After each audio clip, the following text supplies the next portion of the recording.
Hey, Rich, how you doing? Steve, how are you, man? What's going on? Good, good. Just learning these technologies, and obviously the one we had scheduled. This will replace it, and hopefully people on LinkedIn will be able to join us. So um, I've learned And now that plus, there's a. Sorry, go ahead. I'm going to say, and we're also in TikTok mode, portrait. We are in TikTok mode. Um, yeah, I guess learning the functionality of how this works and going through it. So hopefully the audience will join on this LinkedIn Live, and they'll know that we're on here, and then we can kind of carry on. And so today I have the pleasure of talking again to Rich. This is kind of our monthly podcast. Where we're talking about AI, and actually, I learn a lot from these sessions here talking to Rich. Where are you in the world, Rich? World tour, Steve. You know that. Yeah, We were in London, Dubai, Singapore, Seattle, and here in New York. So it's been a great trip around the world to see what everyone's up to. excellent, excellent. And there's a lot left, and I know we have a lot of stuff to cover today. So with that, I mean, why don't we first kind of talk about our trip here in Dubai and like the AI hub?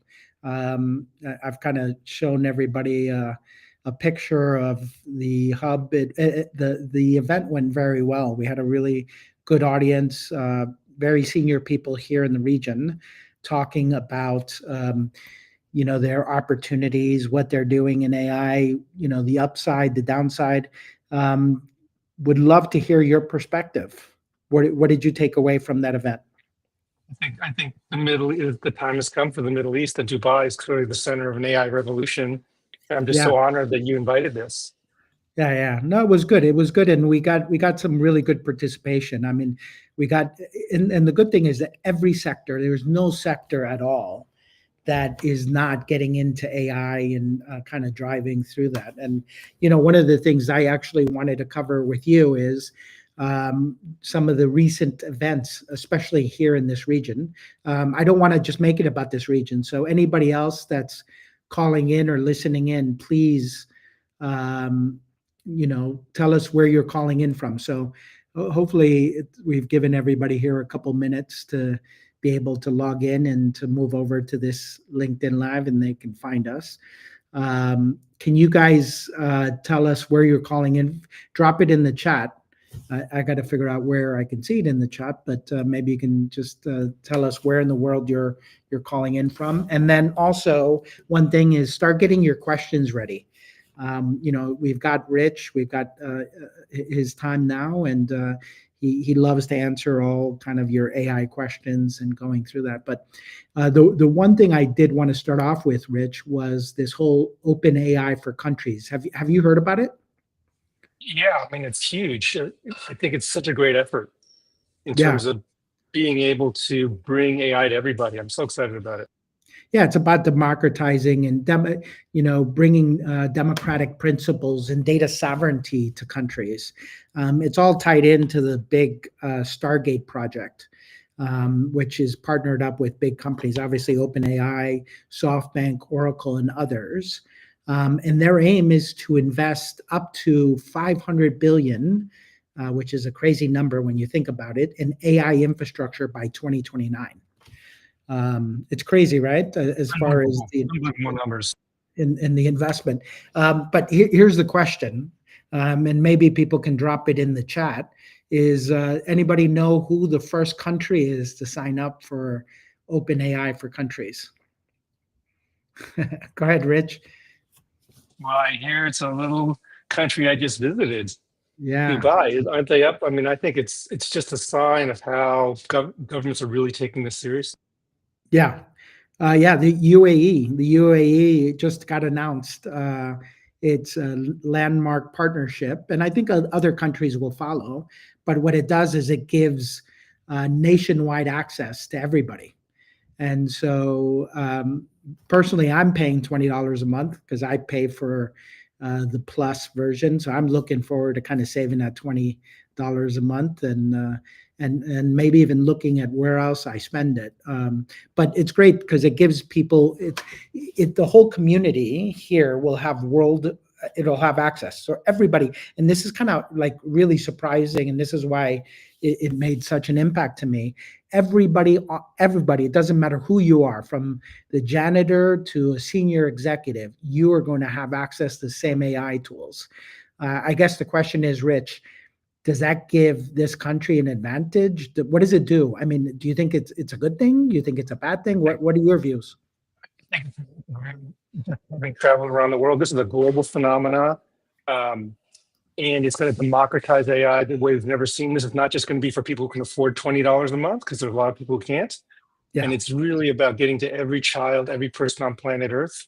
Yeah. Mary Meeker, who's one of the most famous analysts in the world, just published a 300-page trend report, and she says this AI trend is the fastest adoption we've ever seen in the world. Asia's 95% usage, US is 85% usage, but we need to make it deep and broad for everybody and make it part of everyone's life. Yeah, and I think that's what's impressive about, and I hadn't even heard about this AI for the entire country, but just kind of think about the impact that it can have for students. Do you think it'll give people an advantage here? So do you think from a regional perspective, the fact that they have this now, they'll have that advantage? The numbers you were talking about are staggering, 80%. Yeah,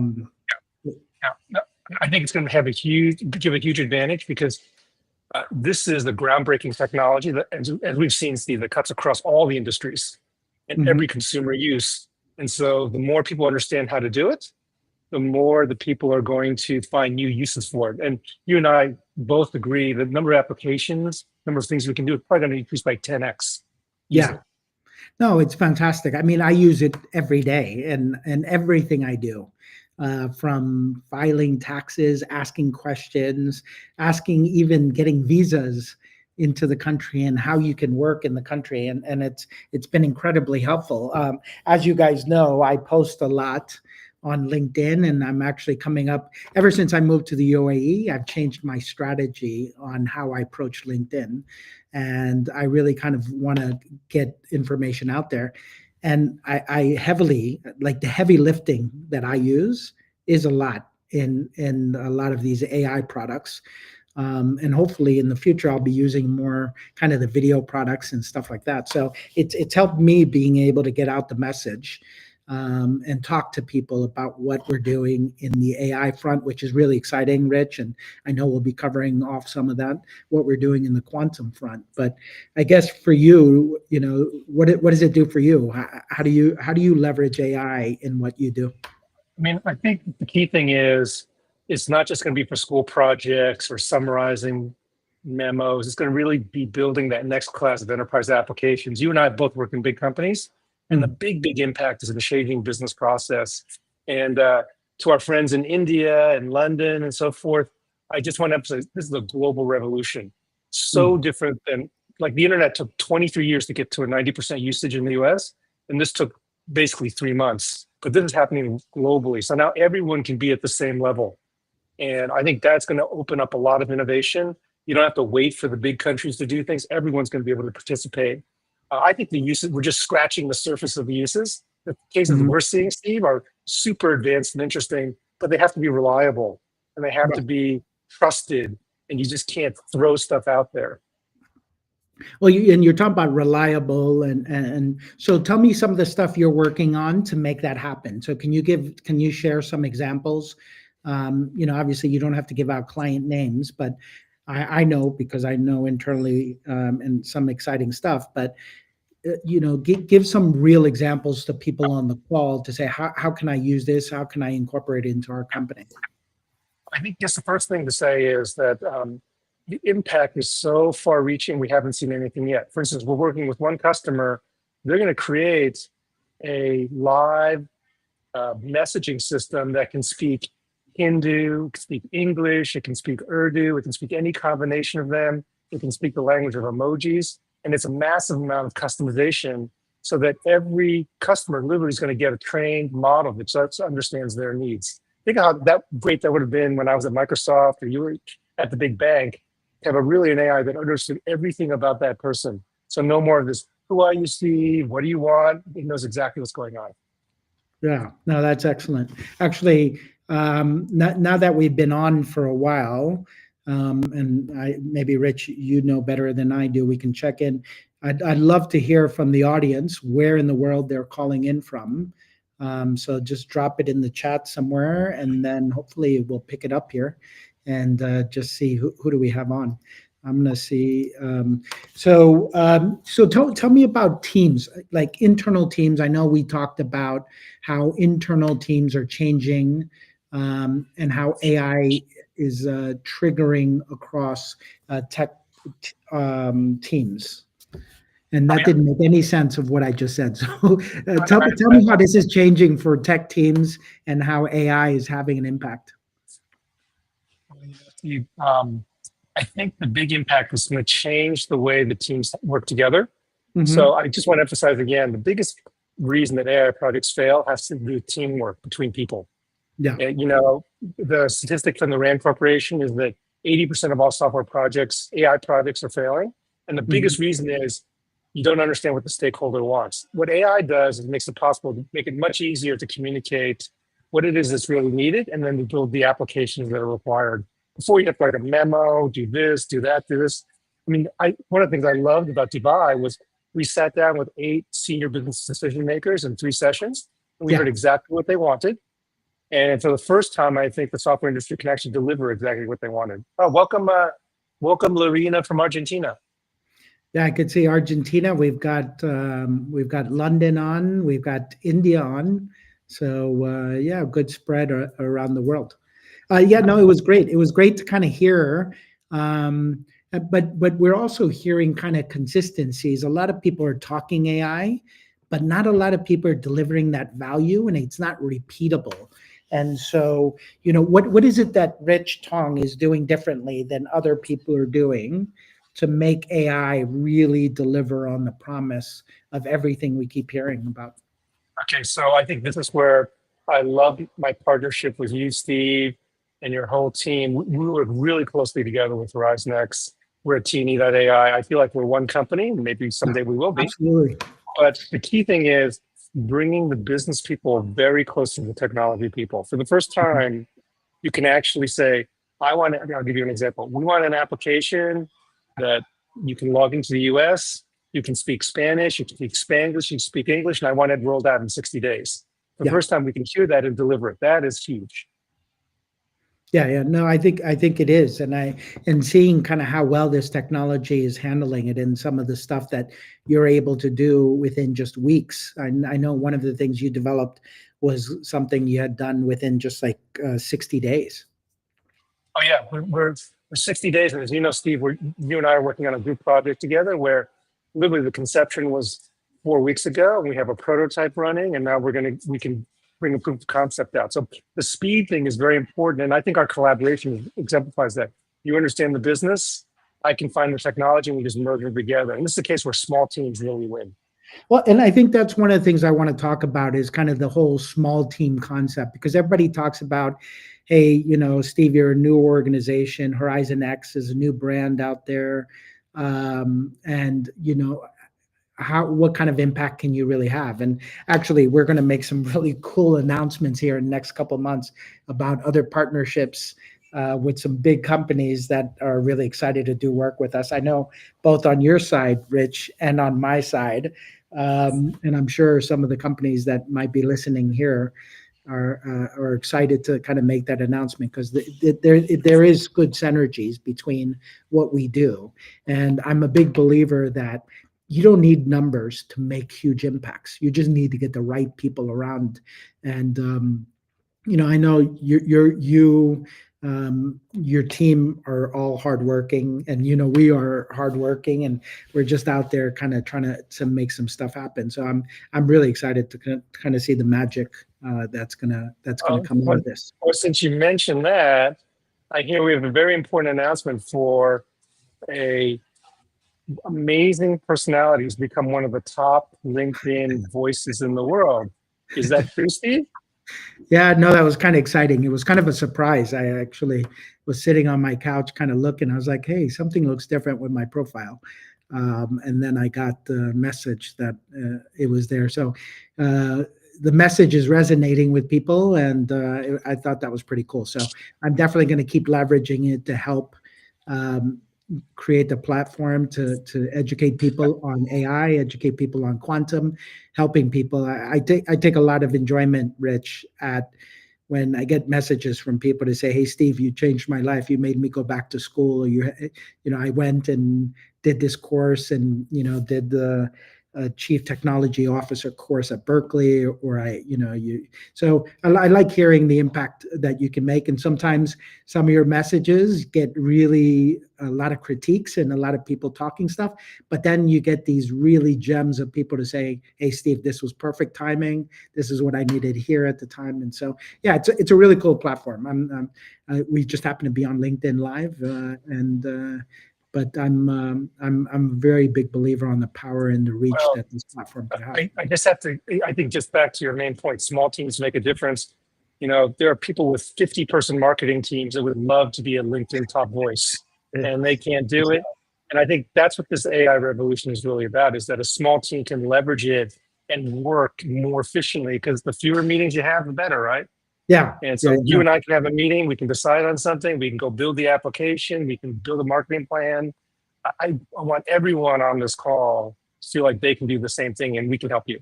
yeah, no, absolutely. And I think that's the key part. I think some of the stories I love telling, Rich, is about, I know at Microsoft how many of the original, like these applications, maybe you could give two examples like Excel, or another example of how many people were there building those applications. I mean, Now, when I, yeah, maybe use Excel. I mean, I don't know, on our community, you guys can start throwing in numbers. And hello, Chile, by the way, I saw your message. We got people from Latin America all around chiming in. So please tell us where you're chiming in from. Um, and I don't know how much of a delay this is, but it would be good to hear how many people were part of the development team in Excel. Is that right, Rich?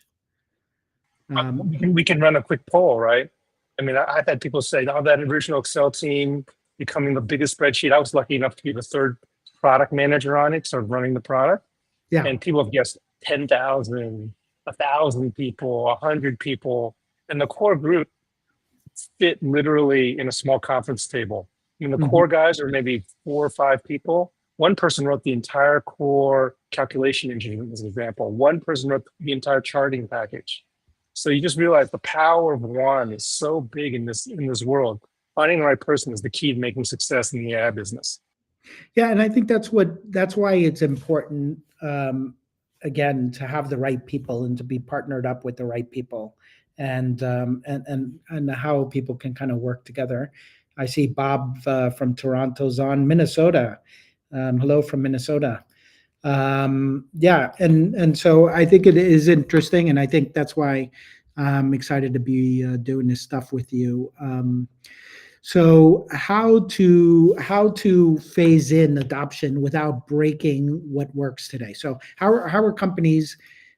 Do you have strategies for how companies can bring in AI without really impacting what's working today? I think sometimes people confuse AI with automation and all this other stuff.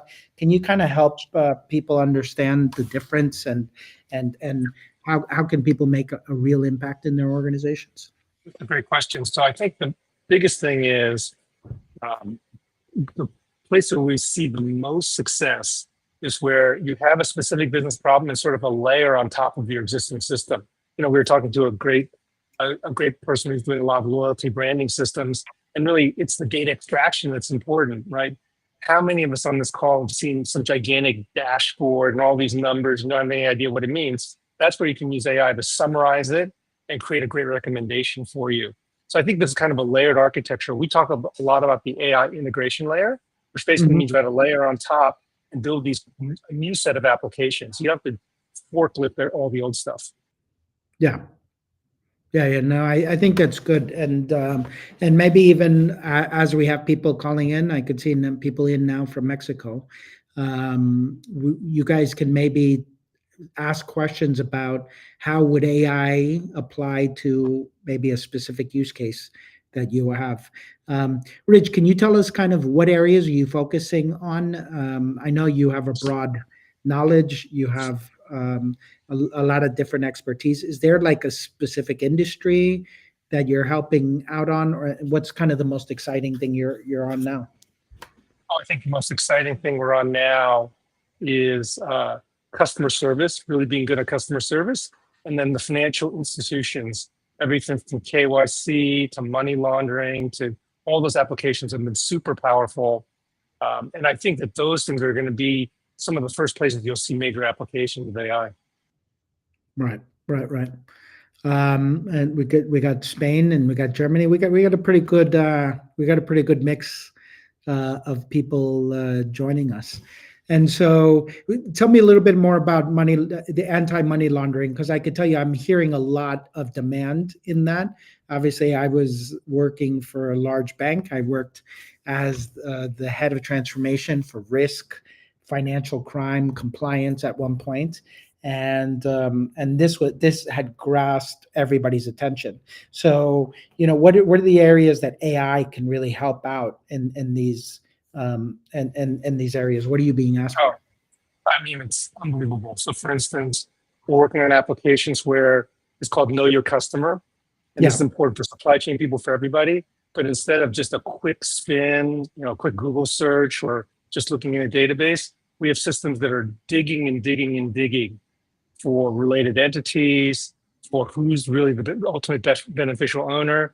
And now you can deploy, we actually have a little farm. We deploy an Yeah. ensemble of agents that just go everywhere looking for data about Steve Suarez or Rich Tong or anyone else. Hmm. So that would have been impossible to program even 2 years ago. But now we can have models that actually build code to go do searches. So it's a really interesting idea that instead of Wow. the model doing it directly, you actually build a very sophisticated KYC model. And then Steve, you can literally in a risk meeting say, I want to add this new check. And in the afternoon, we can build an AI agent. Obviously, it has to be checked, and it will actually roll out that feature in the KYC process in 24 hours. So this idea that you could create a policy in the morning and in the afternoon have a prototype is one of the key things that AI is bringing. Oh, wow. We got a lot of people from Yeah, Scotland. yeah, yeah. We got Oh, people. my We got gosh. people from everywhere: Montana, Switzerland. Got people calling in from Scotland. I know Michelle. She and I went to school together. So yeah, good group of people kind of chiming in and listening. So no, that's excellent, Rich, and I think it is powerful because it definitely opens up and it can take away some of the mundane work out of their day to day, so that they can work on more enriching, higher end impact type work. And so Yeah, people work about. I could tell you, people worry about, oh, AI is going to take away my job. There's some things that I would love AI to do, and just kind of, I'd love it to scan through my emails, kind of help me prioritize what's important, what's not. I get a whole bunch of messages a day. I can't even keep up with the amount of messages that I get a day. So I think, and this is me publicly telling everybody, if I'm not messaging you back on LinkedIn, it's hard to kind of stay on top of the thousands of messages that I get. So no, it is interesting, and help me understand, because I don't know the level. We obviously have a lot of people on different levels of knowledge of AI. And so everybody's talking about AI right now. And before we could even stop to understand what that is, people are already now talking about agentic AI. So for a layman person, Rich, tell me, what is agentic AI? Because I hear it thrown around at every party. Anytime everybody wants to meet with me, everybody's claiming that they've got the perfect agentic AI solutions and stuff. What does it mean? Just basic stuff, and then let's go deeper. okay. So, one of the problems with fast moving industries is the terms keep changing and it's super confusing. Agentic AI is a very simple idea. When you first used ChatGPT or whatever it was, you type something in and you got an answer back, right? And that was the first use of like a little terminal. What agentic AI means is instead of just one thing answering, you actually have a bunch of small models, small little pieces that understand very specific things, and you connect them all together. So you Mm-hmm. might have an agent that understands, for instance, your entire data infrastructure. You might have another agent that knows how to write marketing materials. And you might have a third agent that understands how to talk to customers. And the magic is in connecting those things together. Yeah. In the old days, we would have called them components or software products, but now we call them agents. I think everyone on this call, don't be too confused. Just replace that word agent with a custom module that's got a dedicated purpose, right? So like a single software program that is intelligent. And the big difference between AI agents in the old way was, in the old way, someone would have to type and write the program. Now you just feed the AI some plain language business rules, and it'll actually either write the code or actually do it. So it's a much higher level of programming. Make no mistake, in this world, no one's losing their jobs because that higher level stuff is what we should be doing anyway. People should not be copying and pasting things from spreadsheets, right? They should be thinking about the real business problems. We talked about KYC, for instance. The business problem is really, let's face it, fraudsters are getting better and better. And the faster that you implement a fraud detection system or a KYC system, the less fraud you're going to have in the safer system. So that's what we should be doing as people. Yeah. No, and I'm with you. I think it's good. One of the things, I sit on a lot of boards. I do a lot of board type. And one of the things that I was thinking about was having an agent. You could have maybe like your virtual boardroom, right? And so you could develop an agent to be your risk person, and that person will tell you all the risks there are. You can have an agent that'll talk to you and be your CFO and tell you kind of what, from a financial perspective you need. You could have another agent to be your marketing head. But these are all agents that are specific for that. And you could have your virtual kind of board meeting, and they're all giving you the different perspectives and even talking amongst each other. I find that to be quite exciting because that can help you kind of brainstorm, think about things. And oftentimes I come up with solutions I hadn't even thought about that drives me down a different path. So do people use that? I think I've heard you talk about judges and how you have AIs to be judges. Would you mind explaining to everybody here about what that means? It's a very simple idea. The fact is, just like humans, teams are better than individuals. There's no I in the word team. The same thing is true with agents. So I'm just laughing because I spent 15 years as a venture capitalist. I've gone to probably, thousands of board meetings, and I always ask the same questions, and they're always insightful. Like, for instance, what's your cash out date? Is a classic question. When are you going to run out of money? So the key thing here, I think, is you can build these agents, and then when they're talking to each other, you get more insights from them. So, like that cash question is a good question that will lead to, well, what's our problem with our product? What are we doing in marketing? So just an example, we have a agentic system that we're running at T&E. Every time we get a business problem, it does deep research on the research papers, on the competitors. What do they have? What do you need? And actually produces a report that we review, that we give to customers saying, here's what we think you should build, and here's how you can get competitive advantage.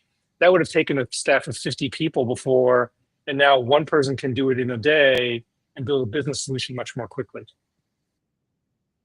Yeah. No, I think it's exciting. I think it does feel a bit confusing to people, and people kind of hear about these things. But Rich, let's just say it's funny because I was just distracted because I just got a WhatsApp saying from a client saying we got the green light to move forward. So I'll tell you right after this call. Yeah. Who knows? Maybe our LinkedIn Live kind of pushed them over the edge to say we want to use you guys and drive forward. So definitely good news live on here. But if I were a client and I wanted to kind of approach you to say, hey, Rich, I need you to come in and help me out. How do I best prepare so that I could have a really good meeting with you to kind of say it? I mean, yeah. I'm going to go to the RAND study said the number one reason that these projects fail is a failure to understand what the stakeholders really want and what is the real business purpose. Mm-hmm. How many times, Steve, have you sat in a room and all you're doing is talking about technology and this widget and that widget? Mm-hmm. And the real question is, can I make my fraud detection twice as accurate? Can I produce a recommendation in less time? So I think the biggest thing that you can do is be really crisp on something that will really turn the needle immediately on your business.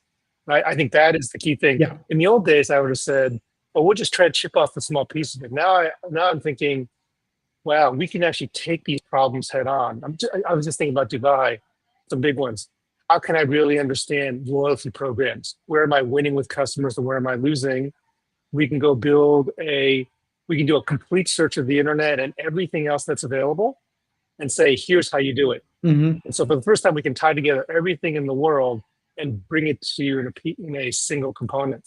The second thing is, because AI allows very rapid prototyping, we can bring those proof of concepts to market very quickly. So you can get to trial, because that's where you really learn, in less than 30 days. I think those kinds of things are really what are going to make things successful. Because I find the people who are more clear-headed about business, which is why I'm so glad you've been dedicated at understanding what is the core of a business problem. I think a lot of projects fail because you don't understand the core of it. And every time I talk to you, it's like, you understand the core of what this business needs to do.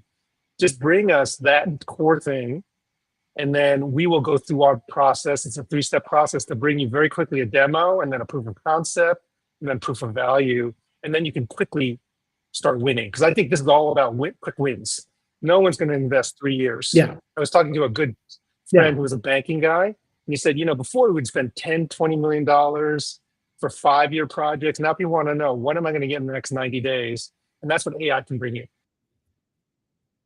Yeah, no, I think that's good, and I think your quick wins process is key, right? So, you come in, you do a proof of concept, you prove that, hey, what Rich is trying to sell you is really happening. Then you apply it to a small section, right? A group of people, and you still see those same type of returns, so that you're kind of assuring the success of this and seeing it. And I think I like what you said is making sure you're at the crux of the problem and making that difference. Because I've been in certain projects, and some of my projects that have just gone wow and having an impact, and ones that in the past I've won industry awards from big hyperscaler names. I won't say which hyperscalers. It has been when we could take an activity that normally would have taken us 4 days down to minutes. That's better than a 10x improvement. And when people talk about 10x, that is true innovation. And that's what I get passionate about, is like showing people how what you've done in the past, that changes business models. And that's kind of where I think that's why I liked partnering up with you, Rich, and your team, because we actually have the ability to have really big impacts. And now we've got a couple of companies that we're doing some of this work for, and we'll hopefully be able to publish some of those successes without talking customer names. And I think that's pretty exciting on my side. Yeah, no, I think you're totally right, Steve. So, I mean, the biggest thing I think is, I sit here looking at you and, sort of look at me and I say, you have to balance between fear of missing out and fear of being first, right? And so just that is the knife edge. And if you can teach your team to be right there, you're going to win in your market, because there'll be a lot of scared people and there'll be a lot of people addicted to the technology. And I just find every time I talk to you, you're so incisive about this company needs X. If they had X, they would win. yeah. And I think that's where all your experience and all your education really comes in. And that's the bot that I don't think we can put the Steve Suarez thing in a bottle yet, but we're going to try. No, it's called the battle wounds. It's having that experience, and being that head of transformation for such a long time, you learn like repeatable when you do projects, you implement stuff, and some of the secret sauce. And that for any of you that are out there that are project managers, want to be project managers, have been project managers, you'll know what I mean. It's one of those activities that I have a lot of respect for. People that actually bring people together to make things happen and to deliver. And I've been there on when things have gone horribly bad. And then I've been there when the magic happens and everything comes together. I read a lot of books. I do a lot on Audible. And I remember reading Jack Welch's book, Execution. And Jack was really well regarded about how he gets things done. And the one thing that I didn't like about the book is in the entire book, how many times do you think he brought up the word project management? In the entire book, I looked in the entire book, one time in the entire book. And so I felt like, hey, he was going to kind of talk about project management, value of project. So, there is a lot of stuff. And the good thing is, Rich, you're right. It's about getting to the root of what the problem is. And oftentimes I get people to say, Steve, I need to do something in AI. And I'm like, okay, let's focus on the problem and then find out some of these problems. So maybe some quick hits. I see some people in the GCC area from Saudi Arabia. Hello. Let me, Rich, tell me, what do you do with vision, computer vision? Are you doing anything with computer vision and audio? This is the part. Steve, we've talked about this before, but a big part of us winning all the time. And by the way, I think anyone on this call, I'll just say this, you should call Steve. He's the person to figure out what the hell it is that's important. But, I just want to tell you, last year, we made the big bet on agentic systems and, those kinds of small things. So we're at least a year ahead. This year, I'm telling you now, it's all going to be about multimodal. Can you build a video chatbot? Can you real-time understand audio and bring it back? These are all things that I predict next year are going to be super commonplace. That's where you're going to jump to. That's where you can get a jump on your competition. And I think that this is. Tell me about multimodal. I think I understand multimodal, but help me explain just in layman's term. What does it mean? Very simple idea. We think of these large language models as just understanding text. Guess what, Steve?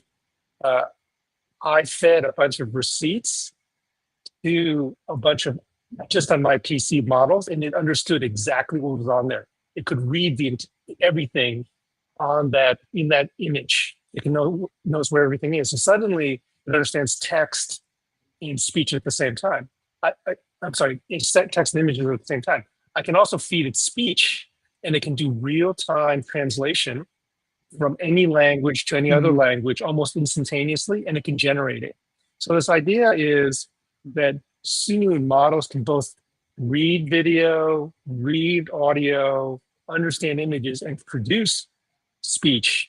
It can produce audio, and it can produce videos. That is a groundbreaker. Imagine a chatbot that's not just typing, but actually speaks to you on a WhatsApp call, or a chatbot that does an interview, that interviews you so you can get such leverage, and then you can sort of cut in and out. That is going to be groundbreaking. And I think a lot of businesses are we're seeing the cutting edge saying, I want to be there first. And this is, again, the balance between missing out and being first.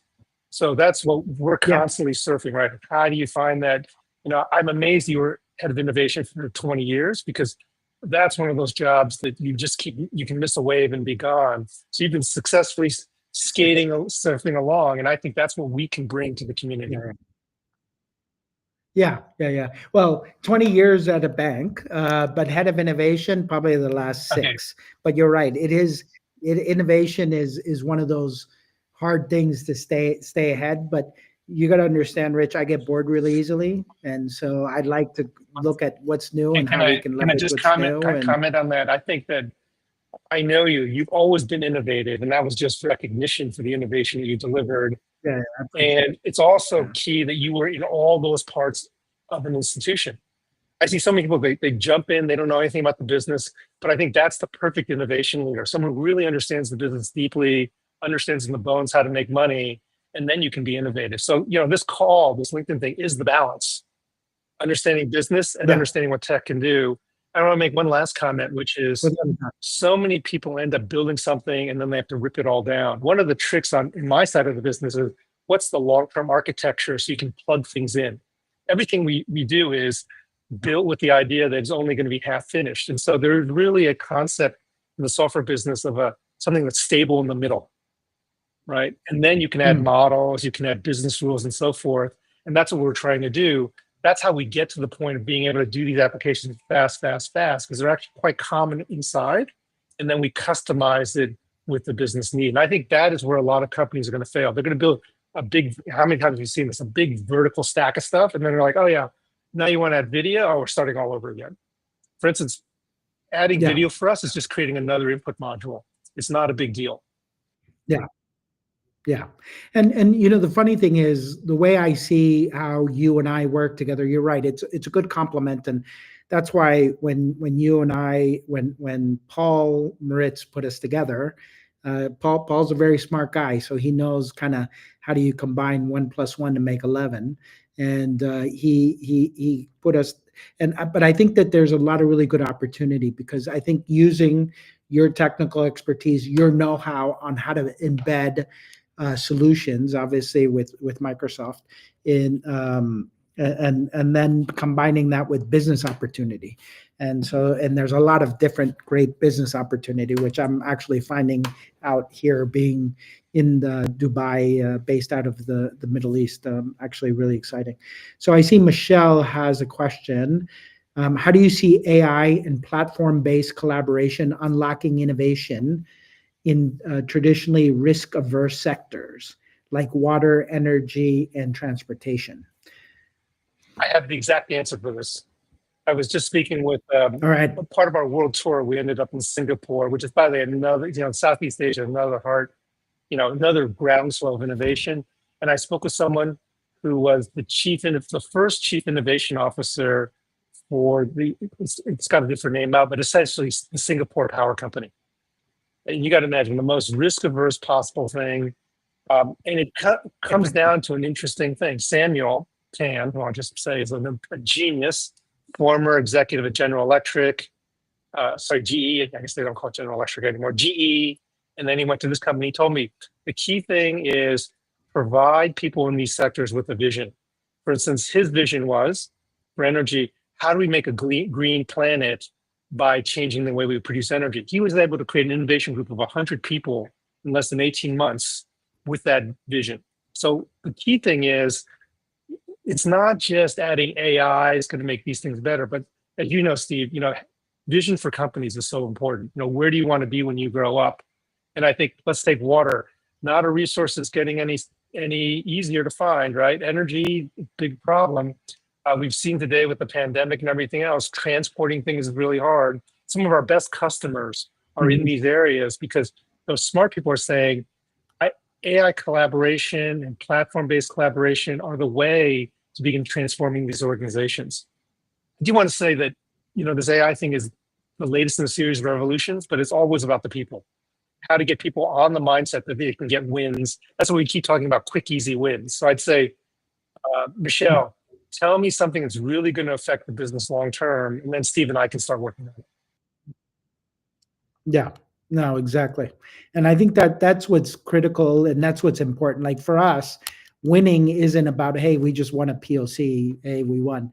I mean, that's kind of just the beginning phase. It's really how do we have true impact and to drive on. The POC is kind of one of those necessary evils to prove to people we know what we're talking about and we know what we're doing, and you're going to see that value. And I think that's when I see the magic in people's eyes, when I see the twinkle, they say, hey, wow, this actually is doing amazing stuff.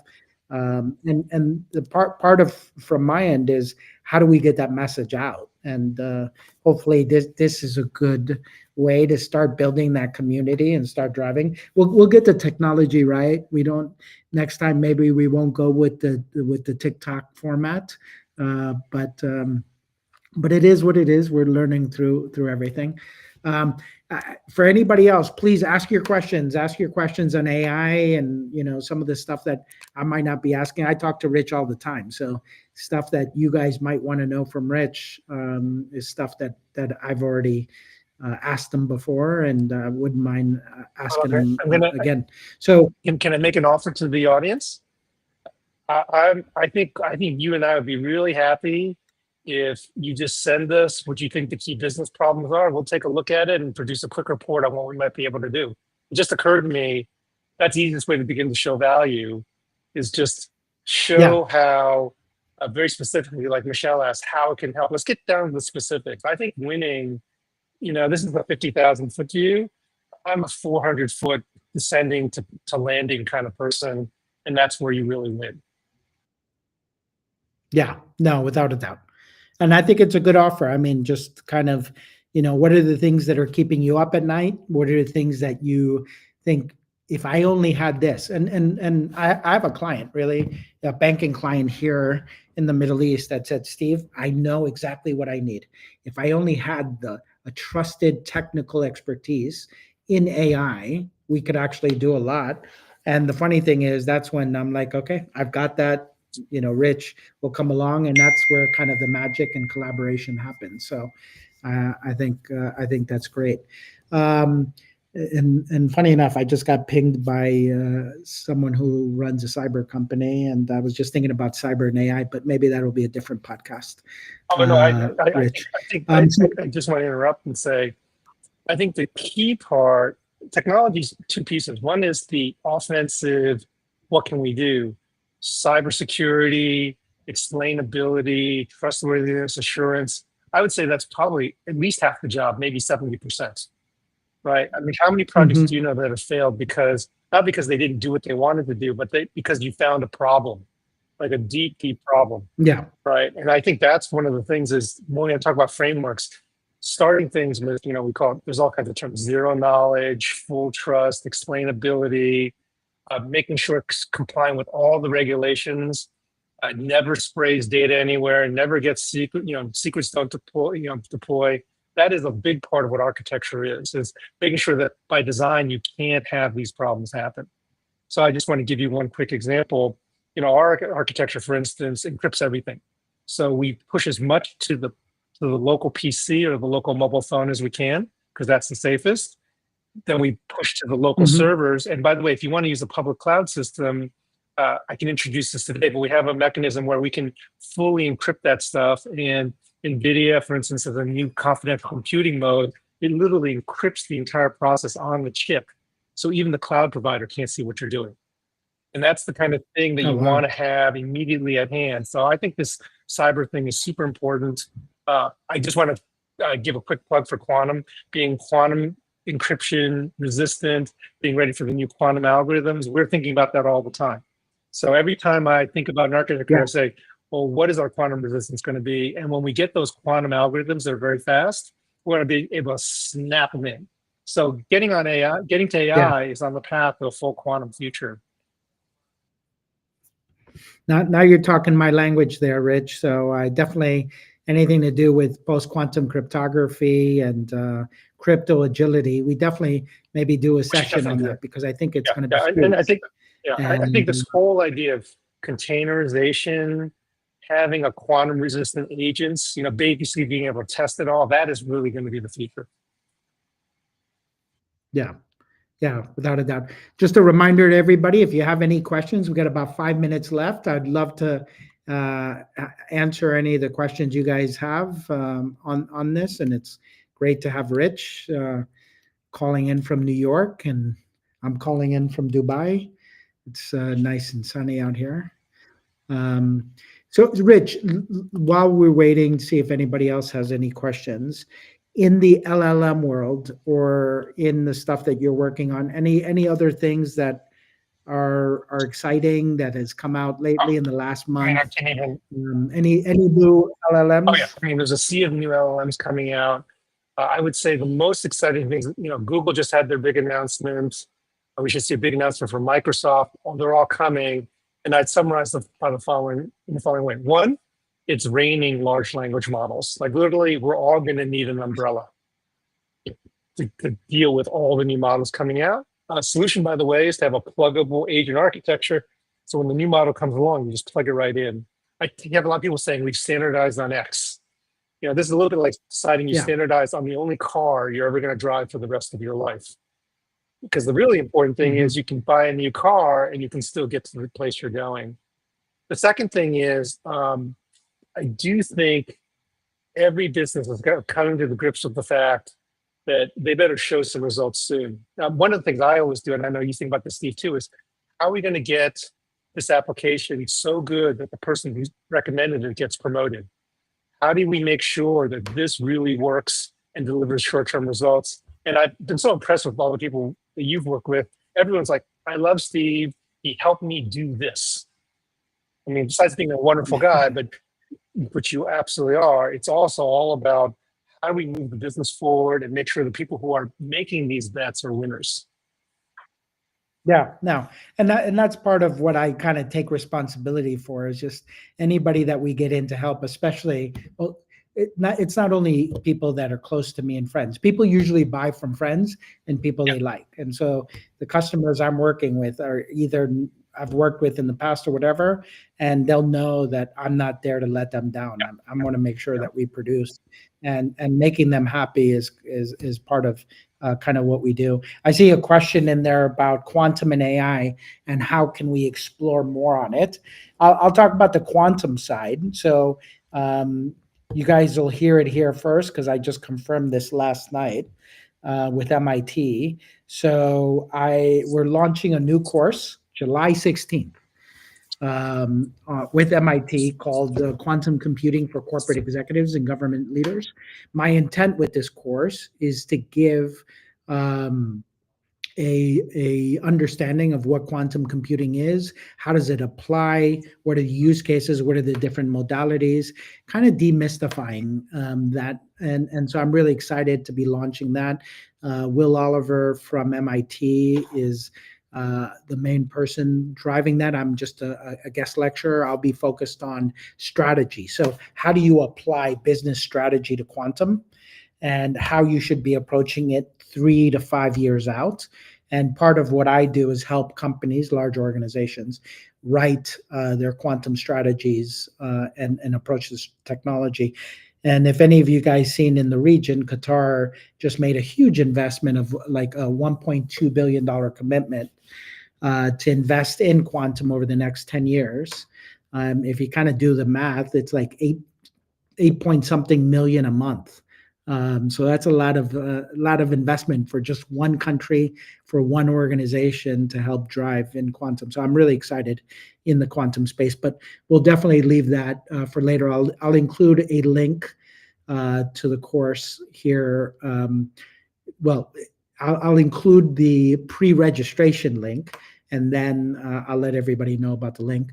But anytime you want to go to MIT online page, the MITx, if you guys want a discount, just use Horizon X as the promo code, and then you should be able to do that. So yeah,